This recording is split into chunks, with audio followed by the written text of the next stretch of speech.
Vous êtes sur l'émission Tout est accompli, l'émission sur laquelle je vous avais déjà prêché l'évangile éternel de Jésus-Christ, selon Apocalypse 14, versets 6 à 7, en vous déclarant que cette parole de l'Écriture est déjà accomplie et que nous sommes dans le temps de jugement. Et c'est l'ordre que j'ai reçu du Père pour vous avertir, car nous sommes dans le temps de jugement. Et comme je suis en train de dire, cette sortie, ce n'est pas pour vous prêcher un autre évangile, ce n'est pas pour vous prêcher un autre message, selon Matthieu 13, versets 24 à 30. Après les retraits des ivraires, des prophéties de date, l'avènement de Jésus-Christ dans moins de 10 ans, compté de 2013, et l'avènement de la marque de la bête et de la bête, le 29 mars 2015, selon l'ordre que j'ai reçu du Père, c'est vous apporter la lumière sur la vérité de cet évangile, qui est le témoignage que j'ai reçu du Père pour vous selon les Écritures. La lumière sur la vérité, qui est la bonne semence, ce que le Père m'a prescrit de vous dire, de vous annoncer, qui est la vérité, la parole de Dieu. C'est en cela que je suis sorti une fois encore, car nous sommes véritablement dans la dernière heure. Que celui qui a d'oreilles pour écouter, écoute. Celui à qui il a été donné de comprendre, qui comprenne. Et nous voici dans l'heure de la vérité. En parlant de ce message sur la part de l'avènement du Fils de l'homme, dans la gloire du Père, son apparition du ciel, selon les Écritures, dans Apocalypse 1, le verset 7. Voici, il vient avec les nuées, et tout œil le verra, même ceux qui l'ont percé, et toutes les tribus de la terre se lamenteront à cause de lui. Oui, amen. Toutes les tribus de la terre, c'est-à-dire toutes les familles de la terre se lamenteront, car c'est un jour de vengeance, c'est un jour de colère, c'est un jour de vengeance, c'est un jour de colère, c'est un jour de la destruction totale de ce monde avec tout ce qu'il renferme, en vue de la manifestation visible du nouveau monde que Dieu a créé pour ceux qui ont obéi à la foi en Christ, en Jésus-Christ, la foi d'Abraham. Car la foi d'Abraham parle de la foi en Jésus-Christ. Et comme nous le disons, avant que Dieu ne manifeste dans sa puissance le salut qu'il a promis dès le commencement, après la chute de l'homme dans le jardin, qu'il a rendu en promesse par son serment en Abraham pour toutes les nations, Dieu a utilisé deux grands ministères, le ministère de Moïse et le ministère de Christ, c'est-à-dire Jésus-Christ homme, avant de rendre manifeste ce salut d'un esprit éternel sur la nouvelle alliance qui est l'alliance éternelle, l'alliance de la foi, l'alliance de la grâce, l'alliance de la justice, l'alliance de la vie éternelle.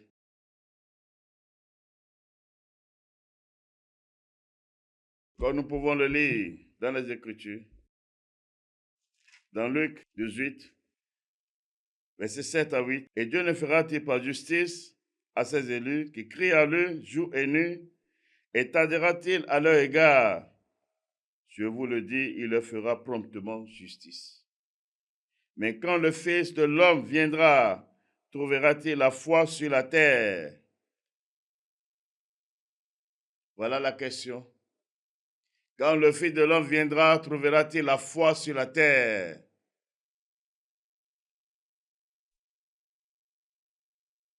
car c'est un jour de vengeance, un jour de la colère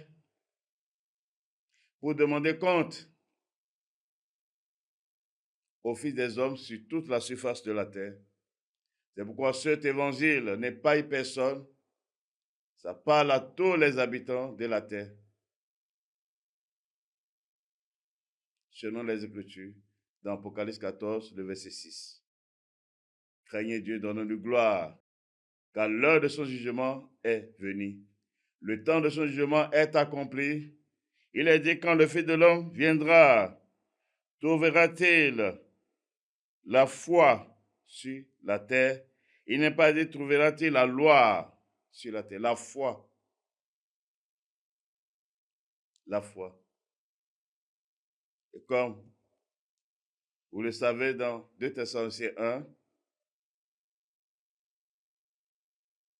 lorsqu'il apparaîtra du ciel, c'est pour faire quoi? C'est pour punir ceux qui ne connaissent pas Dieu et ceux qui n'obéissent pas à son évangile.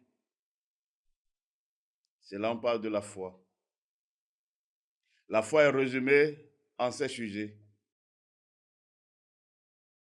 La foi est résumée en ces sujets. Et nous voici dans l'heure de la vérité. Et comme nous sommes sur le ministère de Christ, le Fils unique de Dieu, Jésus-Christ homme, continuons toujours dans le même esprit. Car personne ne dira, je n'ai pas compris, je n'ai pas entendu, on m'a trompé. Non. Devant qui il va dire cela? Nous sommes dans l'heure de la vérité. Nous sommes dans l'heure de la vérité. Lorsque nous lisons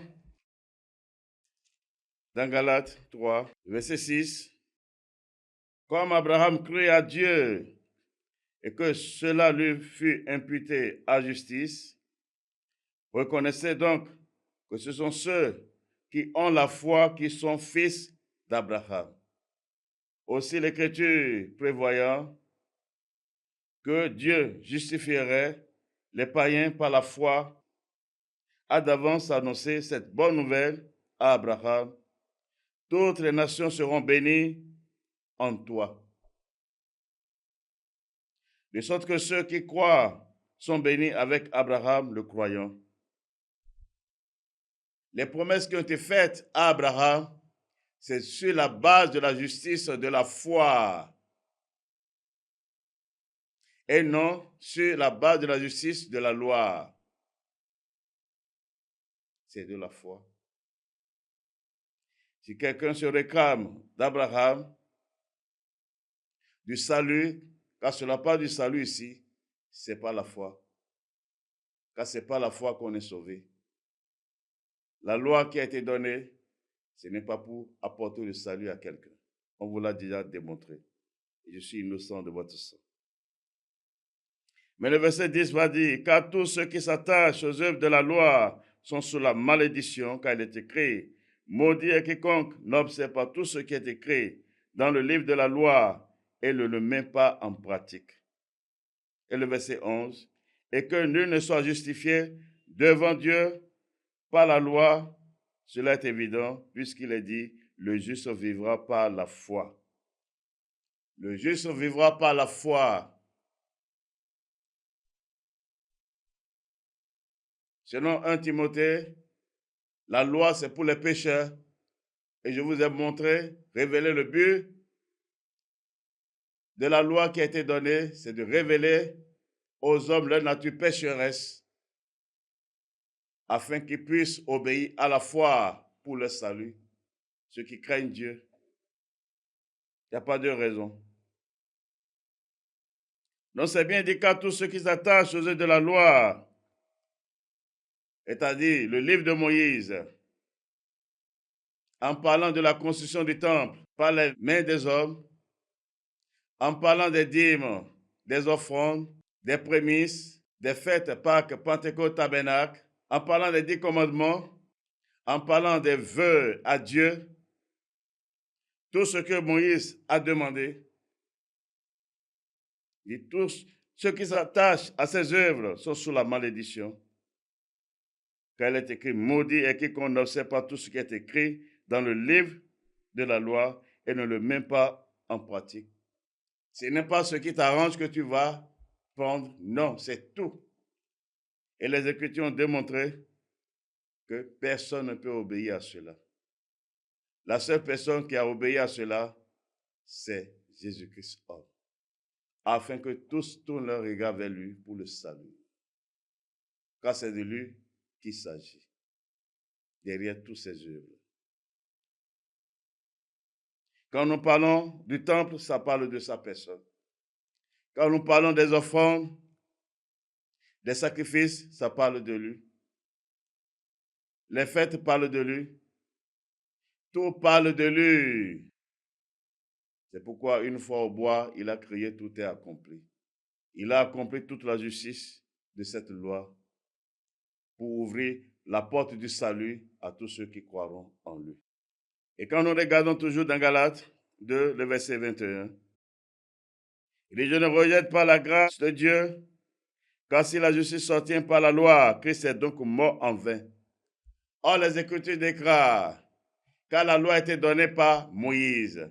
La grâce et la vérité sont venues par Jésus-Christ.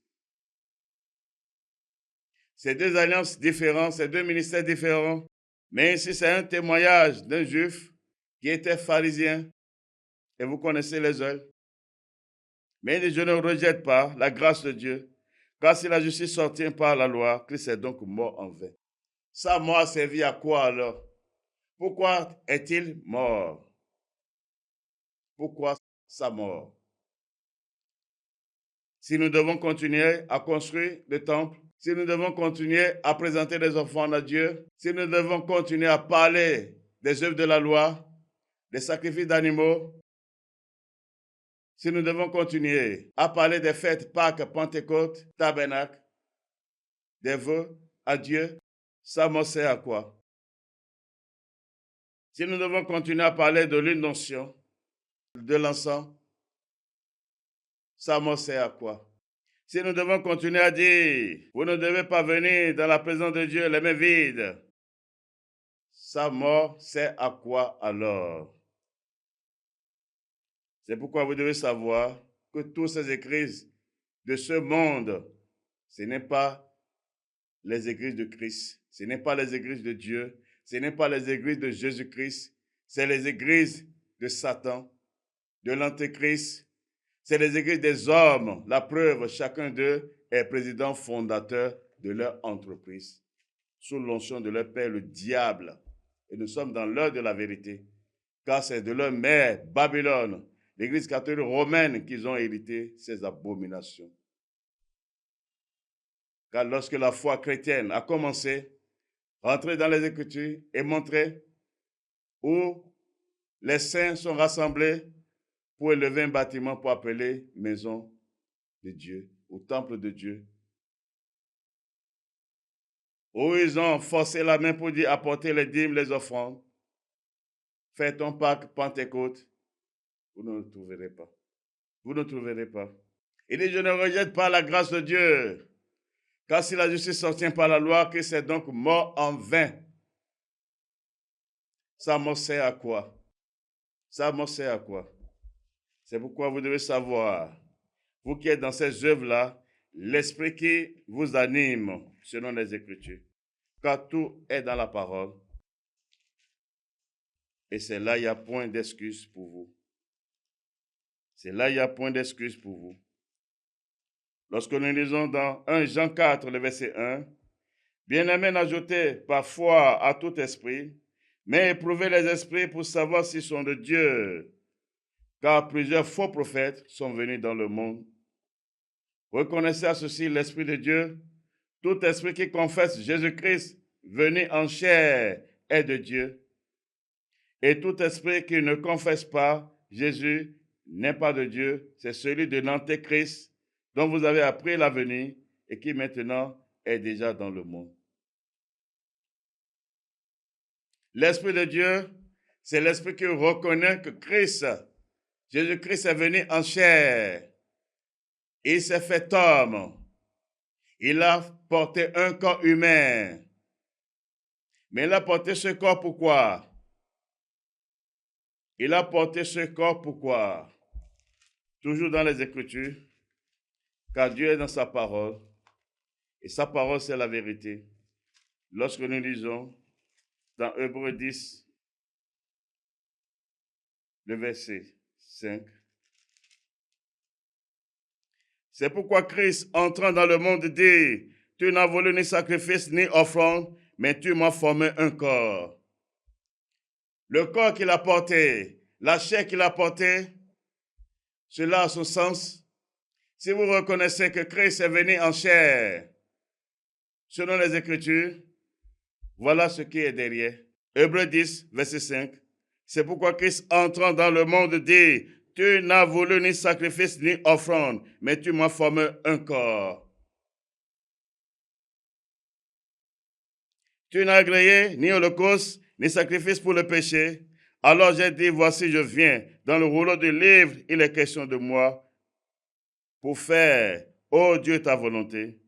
Après avoir dit d'abord, tu n'as voulu et tu n'as agréé ni sacrifice ni offrande, ni holocauste, ni sacrifice pour le péché, ce qu'on offre selon la loi. Il dit ensuite, voici je viens pour faire ta volonté.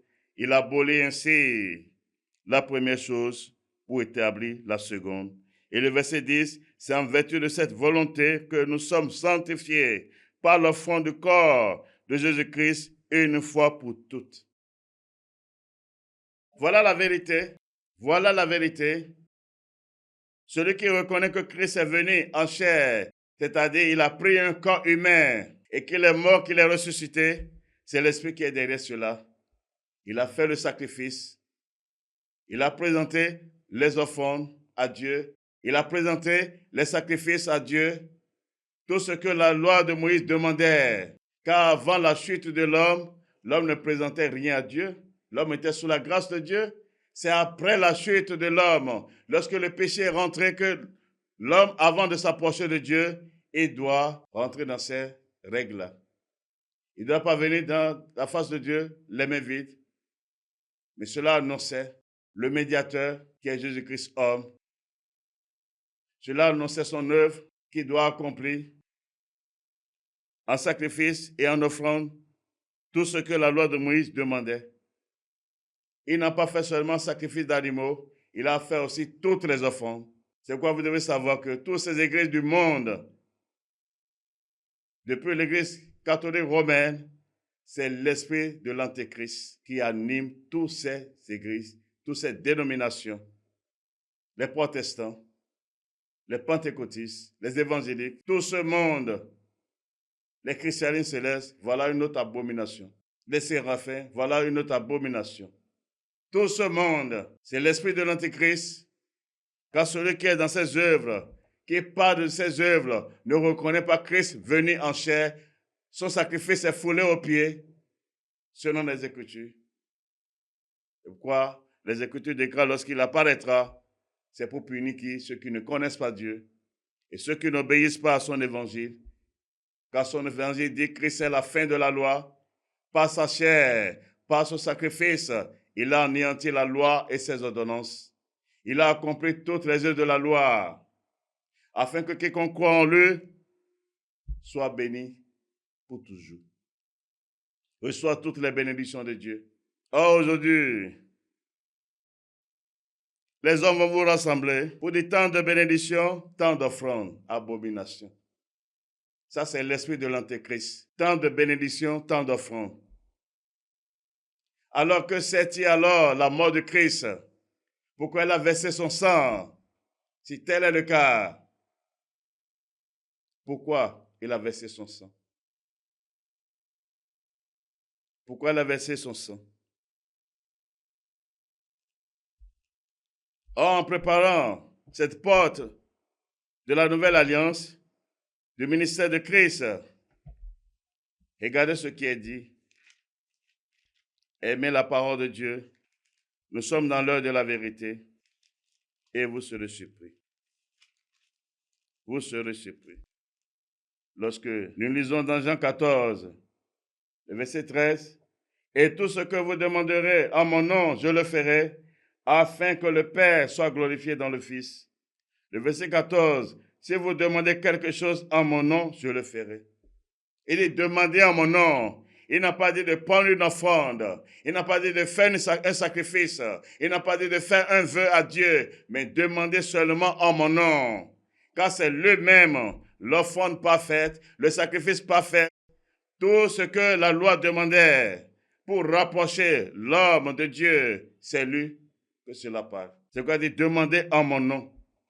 Il n'a pas dit prendre une bonne offrande, parle à ton offrande, pour l'envoyer te chercher ce que tu veux auprès de Dieu. Abomination, c'est l'esprit de l'antéchrist. C'est pourquoi vous devez savoir que toutes ces églises ne sont pas les églises de Dieu, ce ne sont pas les églises de Jésus-Christ, c'est les églises d'antéchrist. C'est les églises du diable, c'est les synagogues du diable. Aucune d'entre elles n'est dans la justice de la foi. C'est pourquoi je suis sorti encore. Car vous serez surpris. Car vous serez surpris. Vous serez surpris. Lorsque nous lisons toujours dans Jean 15, le verset 16, ce n'est pas vous qui m'avez choisi, mais moi, je vous ai choisi et je vous ai établi afin que vous alliez et que vous portiez du fruit et que votre fruit demeure, afin que ce que vous demanderez au Père en mon nom, il vous le donne. Il dit, afin que ce que vous demanderez au Père en mon nom. Il n'a pas dit apporter des offrandes. Il n'a pas dit, venez dans la présence de Dieu avec une bonne offrande et demandez. Mais il dit, demandez en mon nom tout ce que vous demanderez en mon nom. Tout ce que vous demanderez en mon nom. Et quand nous regardons toujours dans Jean 16, le verset 24, jusqu'à présent, vous n'avez rien demandé en mon nom. Demandez et vous recevrez, afin que votre joie soit parfaite. Il dit, vous n'avez rien demandé en mon nom. Celui qui est l'auteur du salut de toute l'humanité, voilà ce qu'il a dit. Voilà son commandement, ses instructions, sa doctrine. Voilà sa doctrine.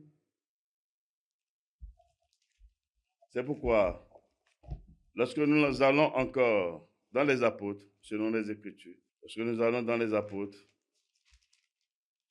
en lisant dans Colossiens 3, le verset 17, « Et quoi que vous fassiez, en parole ou en œuvre, faites tout au nom du Seigneur Jésus, en rendant par lui des actions de grâce à Dieu le Père. » Et de quoi que vous fassiez en parole ou en œuvre, faites tout au nom du Seigneur Jésus-Christ, c'est-à-dire au nom de Jésus-Christ, en rendant par lui des actions de grâce à Dieu le Père. Il n'a pas dit apporter une bonne offrande pour sceller ton projet.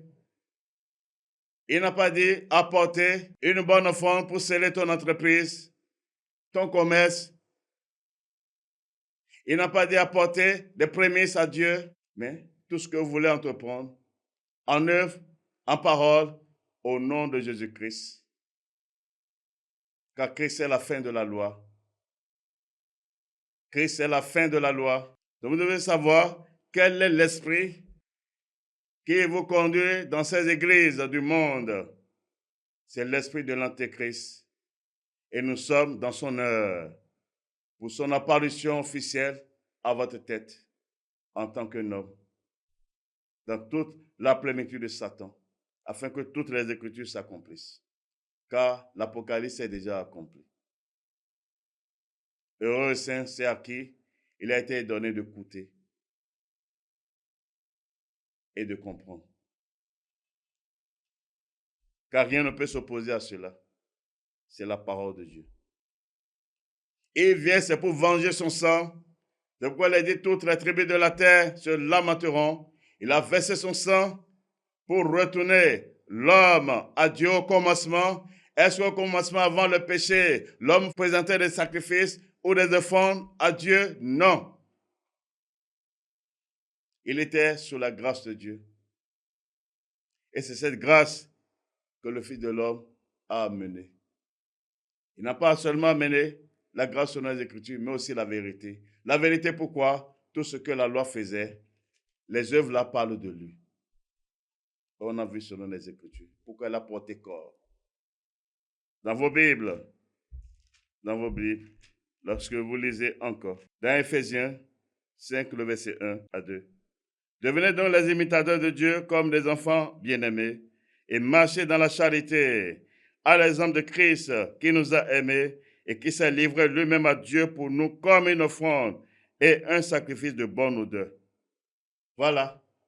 Quelle offrande vous allez présenter qui va dépasser le sacrifice de Christ, l'offrande de Christ? Quelle offrande vous pouvez présenter? Quel sacrifice vous pouvez présenter à Dieu qui va agréer en dehors de l'offrande et du sacrifice de son Fils, de l'agneau qui a été immolé une fois pour toutes, pour le salut de l'humanité, pour la réconciliation de l'homme avec Dieu, d'un esprit éternel dans tout son amour. C'est une insulte, c'est ça qu'on appelle des blasphèmes contre Dieu. Celui qui présente aujourd'hui offrande pour dire que c'est pour le Dieu véritable, c'est des blasphèmes. Celui qui dit qu'il fait un sacrifice d'animaux pour le Dieu véritable, c'est blasphème. Et c'est l'esprit de l'Antéchrist, c'est l'œuvre de l'Antéchrist. Il ne reconnaît pas que Christ est venu dans la chair. Parce que celui qui dit qu'il est venu dans la chair, qu'il est mort, vous devez savoir ce qui est derrière selon les Écritures. Et c'est ça que je vous ai montré dans Hébreux 10, à partir du verset 5. Quand il est rentré dans ce monde, dit, tu n'as voulu ni sacrifice, ni offrande, mais tu m'as formé un corps. Craignez Dieu, donne-lui gloire. Craignez Dieu, donne-lui gloire.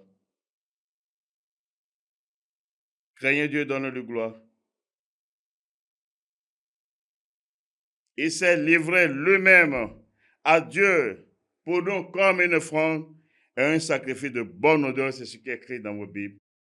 Maintenant, quelle offrande vous pouvez prendre maintenant que ces imposteurs disent de prendre pour toucher le cœur de Dieu? Quelle offrande? Quel sacrifice vous pouvez faire pour toucher le cœur de Dieu? Abomination. Abomination.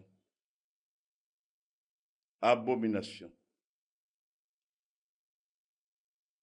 Je vous avais déjà averti. C'est une grâce pour vous. C'est un temps de rachat afin que vous sortez de ces abominations. Car ce qui vient à l'heure où nous sommes, c'est terrible pour toute la terre. Malheur, malheur à la terre, à la vue de la manifestation, de la destruction, de la disparition pour toujours, de Babylone, c'est-à-dire de Rome, qui est représentée par l'Église catholique romaine sur toute la terre. Car après cela, c'est fini. L'Antéchrist, la bête, apparaîtra sur vous. Son règne sera établi sur vous, officiellement, car cela est déjà accompli. Que celui qui a d'oreilles pour écouter, écoute. Que celui qui a été donné de comprendre, comprenne, car je dis la vérité. En moi, il n'y a pas de mensonge. C'est pourquoi tout ce que je vous dis et ce qui est écrit dans vos Bibles, je ne veux pas parler avec ma tête. Ces fils du diable, ils ont cru s'opposer à cette vérité en s'infiltrant afin que le dessein du Père s'accomplisse. Mais l'impuissance de leur Père est manifesté. C'est pourquoi j'ai vomi tous ces ivrognes de prophétie. Car ce n'est pas l'œuvre de mon Père. Voilà l'œuvre de mon Père. Voilà l'œuvre de mon Père, qui est la vérité. Car la parole de Dieu est la vérité. Et c'est ce que je vous dis.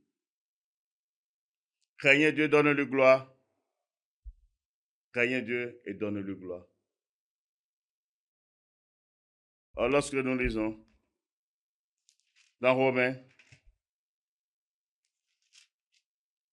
10, le verset 4, car Christ est la fin de la loi pour la justification de tous ceux qui croient.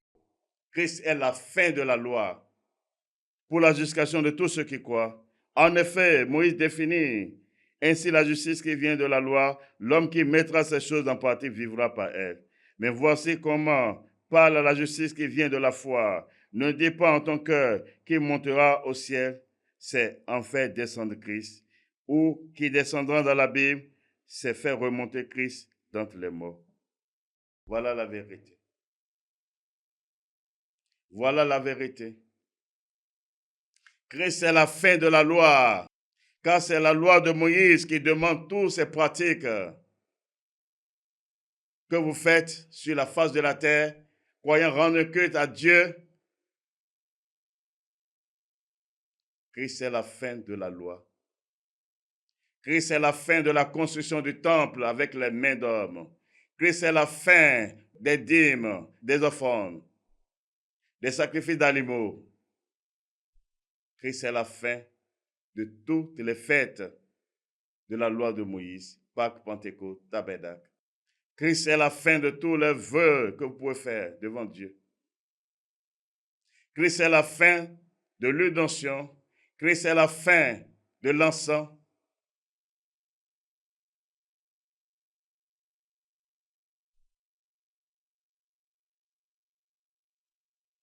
Que dit encore les Écritures? Que dit encore les Écritures? Dans Galates 5, le verset 4. Vous êtes séparés de Christ. Vous tous qui cherchez la justification dans la loi, vous êtes déchus de la grâce. Il dit, vous êtes séparés de Christ. Vous tous qui cherchez la justification dans la loi, ils vont dire Malachie. Pas Malachie, vous devez payer les dîmes. Abomination. C'est écrit. Vous êtes séparés de Christ. Vous tous qui cherchez la justification par les yeux de la loi, vous êtes déchus de la grâce. Dans leur folie, ils vont dire non. Il y a la loi sacrificielle, la loi cérémoniale, la loi, quoi encore, morale, des abominations, des théories d'hommes, démoniaques, diaboliques, sataniques. La loi indivisible, c'est un seul livre. Tout le livre de Moïse. Quand tu touches à un trait de la loi, tu es condamné à obéir tout ce qui est écrit là-dessus. C'est ce qui est écrit. C'est ce qui est écrit. C'est ce qui est écrit dans Galates 3, le verset 10. Car tous ceux qui s'attachent aux œuvres de la loi sont sous la malédiction. Car il est écrit, maudit est quiconque n'observe pas tout ce qui est écrit dans le livre de la loi et ne le met pas en pratique. Si vous touchez à une œuvre, vous devez respecter tout ce que la loi dit. Le livre de Moïse entier, le livre là est indivisible. C'est des imposteurs, des fils du diable. Dieu se révèle, on n'étudie pas Dieu. Dieu se révèle. Vous allez étudier quoi? Dieu? Vous n'avez pas encore fini d'étudier les choses que vous avez en main. Et c'est Dieu que vous voulez étudier. Dieu se révèle. Parcourez toutes les Écritures. Ce n'est pas révélation. Votre mère vous a trompé en vous ouvrant des écoles pour vous former à son image pour votre ruine éternelle. Et nous voici dans l'heure de la vérité. Voici dans l'heure de la vérité. Mais en disant tout ceci, vous pouvez dire, ah, quand même les 10 commandements, on peut respecter quand même. Mais si vous êtes sérieux, qui d'entre vous peut respecter les 10 commandements? Parce que les religieux, c'est ça. Comme leur mère, Babylone, l'Église catholique romaine, a enseigné. Qui peut respecter cela? Abomination. Qui peut respecter? Vous voulez parler de la morale devant qui? Vous, les religieux, là. Qui d'entre vous? Qui d'entre vous?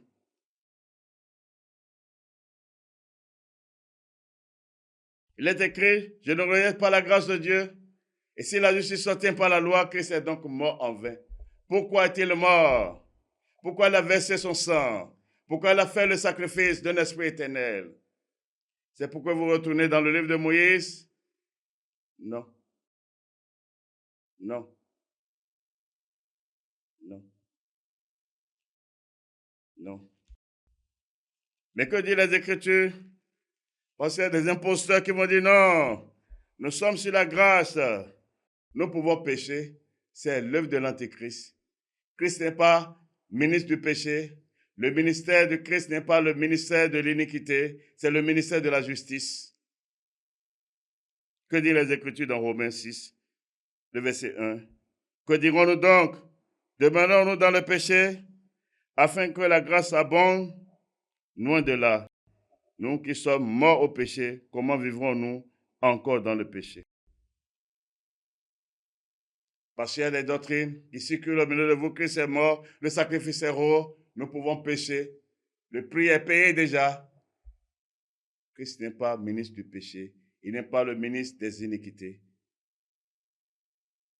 L'homme du péché, c'est l'Antéchrist, c'est l'œuvre de l'Antéchrist. C'est le message de l'Antéchrist. Et nous sommes dans l'heure de la vérité. Comme vous lisez encore dans Romains 6, toujours dans Romains 6, le verset 14, « Car le péché n'aura point de pouvoir sur vous, puisque vous êtes non sous la loi, mais sous la grâce. » Et le verset 15, « Quoi donc pécherons-nous, parce que nous sommes non sous la loi, mais sous la grâce, loin de là. » Loin de là. Et c'est la vérité. Loin de là.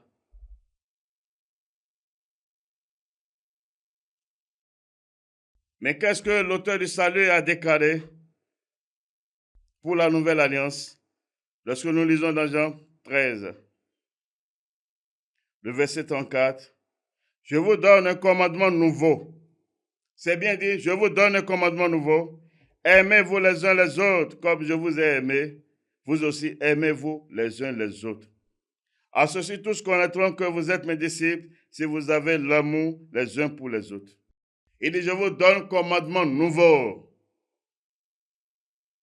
Ce n'est point le commandement de la loi, le commandement de la foi, qui est quoi? L'amour. Qui est l'amour? Mais que disent les Écritures? Que disent les Écritures? Que disent les Écritures?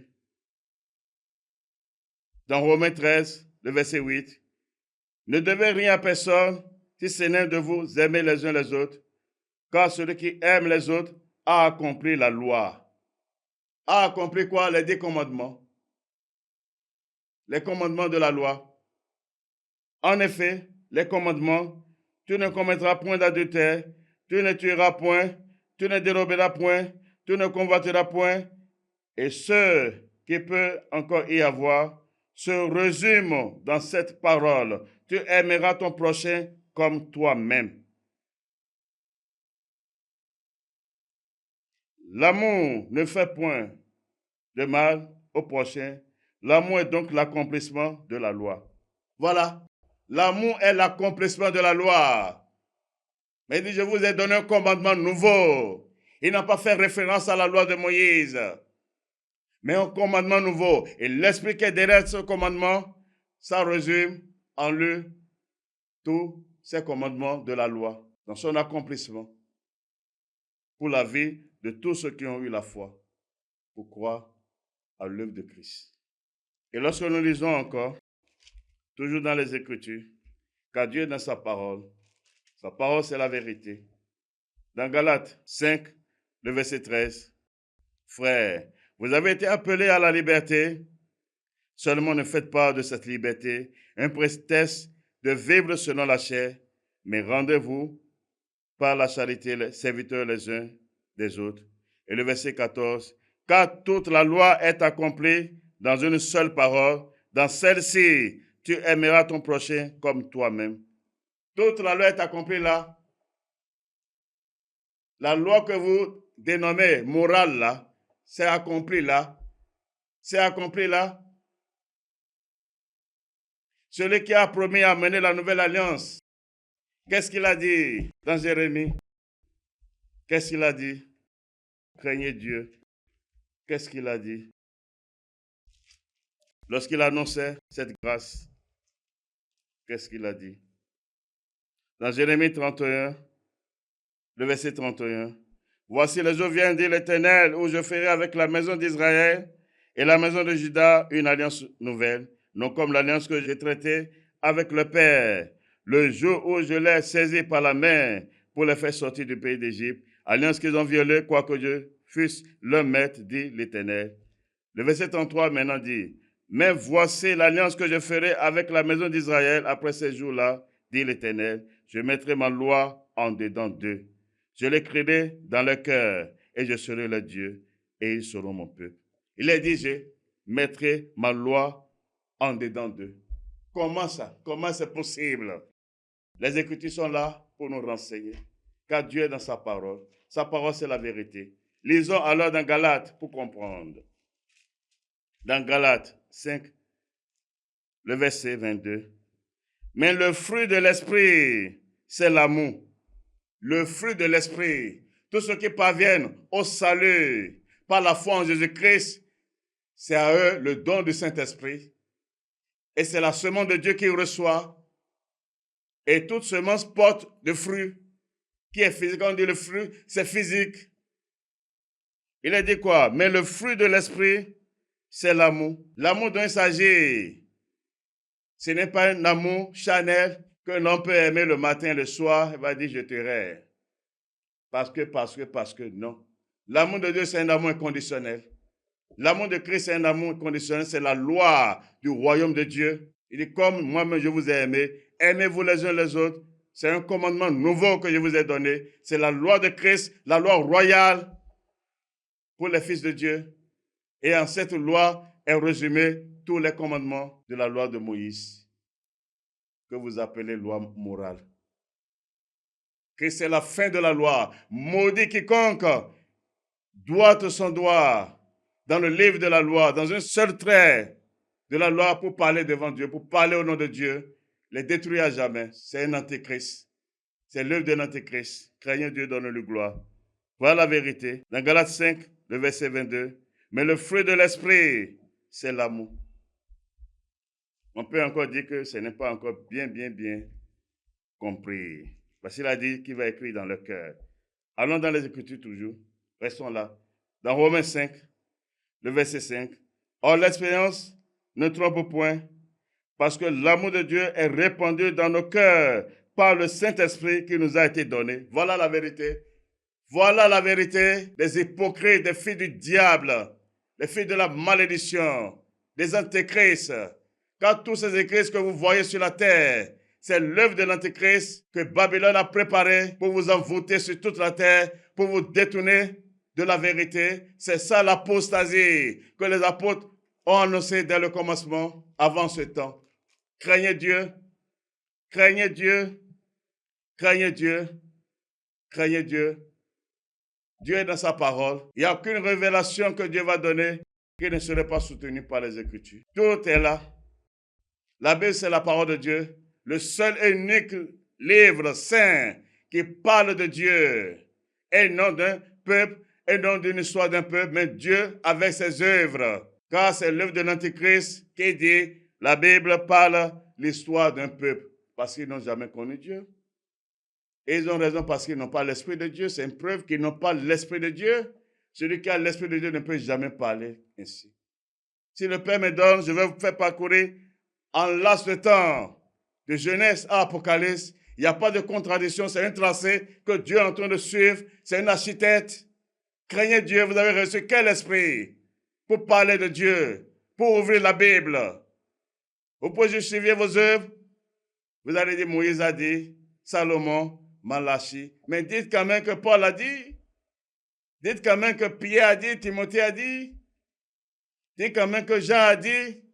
Et pas dessus tout. Dites Christ a dit. Où est-ce qu'il a dit? Vos abominations que vous faites là. Lui dit, demandez à mon nom. Mais vous dites, non, apporte une bonne offrande pour sceller ton mariage. C'est encore même le temps, la saison pour eux. Pour dire, tu dois rentrer dans l'année prochaine avec bénédiction. Vous êtes des hypocrites. Vous êtes des hypocrites, des menteurs, des antéchrists. Qu'est-ce que la Bible dit? Qu'est-ce que la Bible dit? Dans Ephésiens 1, le verset 3. Béni soit Dieu le Père de notre Seigneur Jésus-Christ, qui nous a bénis de toutes sortes de bénédictions spirituelles dans les lieux célestes en Christ. Ce n'est pas qu'il nous bénira. Il nous a bénis de toutes sortes de bénédictions spirituelles dans les lieux célestes en Christ. C'est pourquoi il dit demandez en mon nom. Demandez seulement en mon nom. Mais vous dites non. On doit porter une offrande à Dieu. Ce n'est pas à Dieu que vous apportez, c'est à l'Antéchrist. C'est au diable que vous apportez vos offrandes. Vos cultes, c'est le culte du diable. toutes ces églises, sans exception sur la terre, sur la face de la terre, il n'y a aucune de ces églises qui est dans la justice de la foi. Et nous sommes dans l'heure de la vérité. Nous sommes dans l'heure de la vérité.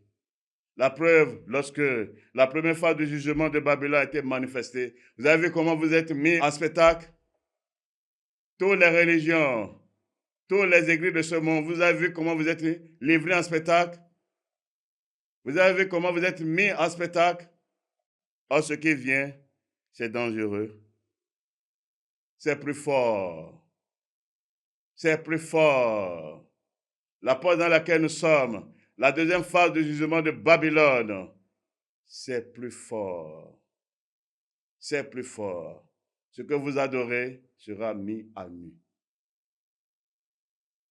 Sera mis à nu et vous allez confesser son nom. Comme certains qui disent ouvertement, nous adorons Satan. Vous là, vous allez dire ça aussi, de votre propre bouche. À moins qu'il vous a été donné de vous repentir à l'instant que vous écoutez, que vous quittez là. Que vous quittez là. Prends une bonne offrande pour ton projet de voyage. Les gens qui voyageaient, qui sont entre les avions, les aéroports, tout le temps. Donc, c'est les gens qui vont dans vos synagogues. Les hommes qui ont des grandes entreprises sur cette terre, c'est les gens qui vont dans vos synagogues. Les gens qui se marient sur toute la surface de la terre, c'est les gens qui vont dans vos synagogues. Les gens qui ont des enfants, c'est dans vos synagogues qu'ils vont. Hypocrite. Hypocrite. Vous devez savoir que c'est des synagogues de Satan, toutes ces églises. Babylone vous a trompé, vous a menti. Et voilà son sort, qui est déjà accompli depuis 2013. Pourquoi vous avez vu, elle se débattait sur la terre. Tous ces œuvres sont mis à nu, c'est Dieu qui l'a provoqué. C'est Dieu qui l'a précipité à terre, elle ne pourra point se relever. Et nous sommes entrés dans la phase manifeste de son jugement, par la puissance de Dieu. La première phase est partie, et nous sommes dans la porte de la deuxième phase. Et vous verrez la fumée de son incendie qui monte au sein des siècles, qu'elle disparaîtra pour toujours, avec ces filles-là, ces abominations-là. Vous allez voir tous réunis sur une seule adoration. Nous sommes là. Vous n'avez pas de volonté? La preuve vous a été donnée. Quand les frérots sont venus sur la terre en 2020, on vous a vu? Vous les religieux là, on vous a vu? Vous les soi-disant églises, on vous a vu? On vous a vu? Vous avez été mis en spectacle. Craignez Dieu. Craignez Dieu. Craignez Dieu. C'est un rachat pour vous. C'est un rachat. Le diable a que faire du mal, mais cela a tourné encore contre lui. Ils ont cru combattre cette vérité par ces fils du diable, ces fils des ténèbres qu'il a envoyés vers moi. Mais cela a ouvert encore la porte pour vous. Et voilà la vérité. Voilà la vérité. La vérité de l'évangile éternel. Car c'est un jour de jugement, un jour de vengeance, où il vient pour venger son sang. Il vient pour venger son sacrifice qu'il a fait pour le salut de l'humanité, que vous avez foulé aux pieds et que vous continuez de fouler aux pieds en prenant même son nom pour vous enrichir sur toute la terre. Pour vous enrichir sur toute la terre, faire le commerce avec son nom. Vous êtes les plus méchants de la terre. S'il y a des méchants de la terre, c'est vous. Les grands sorciers de la terre, c'est les églises de ce monde. À commencer par votre mère Babylone. Les grands méchants de la terre, c'est les églises de ce monde, les religions de ce monde. Mais nous voici à la fin. Votre fin est déjà accomplie. Craignez Dieu, craignez Dieu, craignez Dieu, craignez Dieu. Il est dit dans Apocalypse 18, le verset 4, « Et j'ai entendu du ciel une autre voix qui disait, « Sortez du milieu d'elle, mon peuple, afin que vous ne participez point à ses péchés et que vous n'ayez point de part à ses fléaux, car ses péchés se sont accumulés jusqu'au ciel, et Dieu s'est souvenu de ses iniquités. Cette parole est encore vraie pour vous. C'est une porte de rachat, car ce qui vient à l'heure où nous sommes, dans laquelle nous sommes, c'est terrible. C'est un clin d'œil. De la même manière qu'en un seul jour, vous avez été surpris en un clin d'œil par les fléaux sur toute la terre en 2020, c'est la même chose. Et nous voici dans la porte. Nous voici dans la porte. Vous verrez la fumée de son embrassement. C'est ça le signe de mon message, de mon évangile. C'est mon évangile. Et ce que mon Père m'a donné, j'ai hérité de mon Père. C'est pour cet évangile, il m'a marqué de son sceau sur la terre pour vous avertir. Pour vous avertir.